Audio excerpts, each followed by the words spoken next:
দেশের মানুষ খুনিদের উপযুক্ত শাস্তি দেখতে চায়।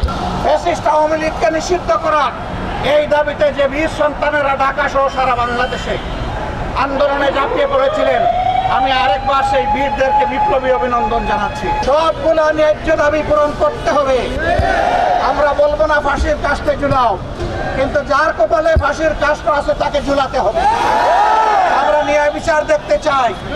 আমরা অন্যায় বিচারের মাধ্যমে কারো শাস্তি হোক এটাও আমরা চাই না। আবার কেউ যাতে ন্যায় বিচারকে ফাঁকি দিতে না পারে সেটাও আমাদেরকে লক্ষ্য রাখতে হবে। মনে রাখতে হবে সরকারকে 18 কোটি মানুষের 36 কোটি চোখ কিন্তু আপনাদের দিকে তাকায় আছে। সুতরাং ডানে বামে হেলে পড়ার কোনো সুযোগ নেই। আপনাদেরকে সামনের দিকে চলতে হবে, সোজা রাস্তায় চলতে হবে।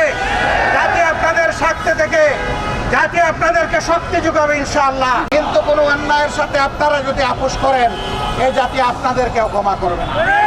আমরা আশা করব তারা কোনো অন্যায়ের সাথে আপোষ করবেন না। তারা ন্যায়ের উপর প্রতিষ্ঠিত থেকে জাতিকে তার অধিকার ফিরিয়ে দিবেন।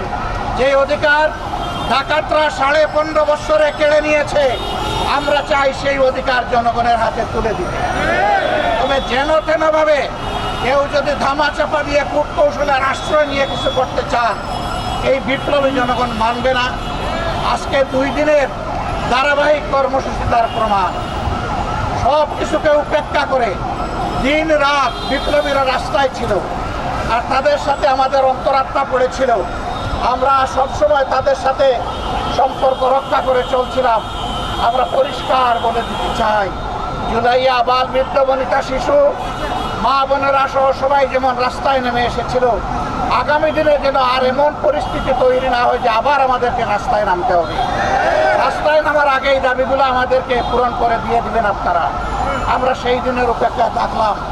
আজকের অধিকার বাস্তবায়নের আয়না ফ্যাসিস্ট আওয়ামী লীগকে নিষিদ্ধ করার এই দাবিতে যে বীর সন্তানেরা ঢাকা সহ সারা বাংলাদেশে আন্দোলনে ঝাঁপিয়ে পড়েছিলেন, আমি আরেকবার সেই বীরদেরকে বিপ্লবী অভিনন্দন জানাচ্ছি।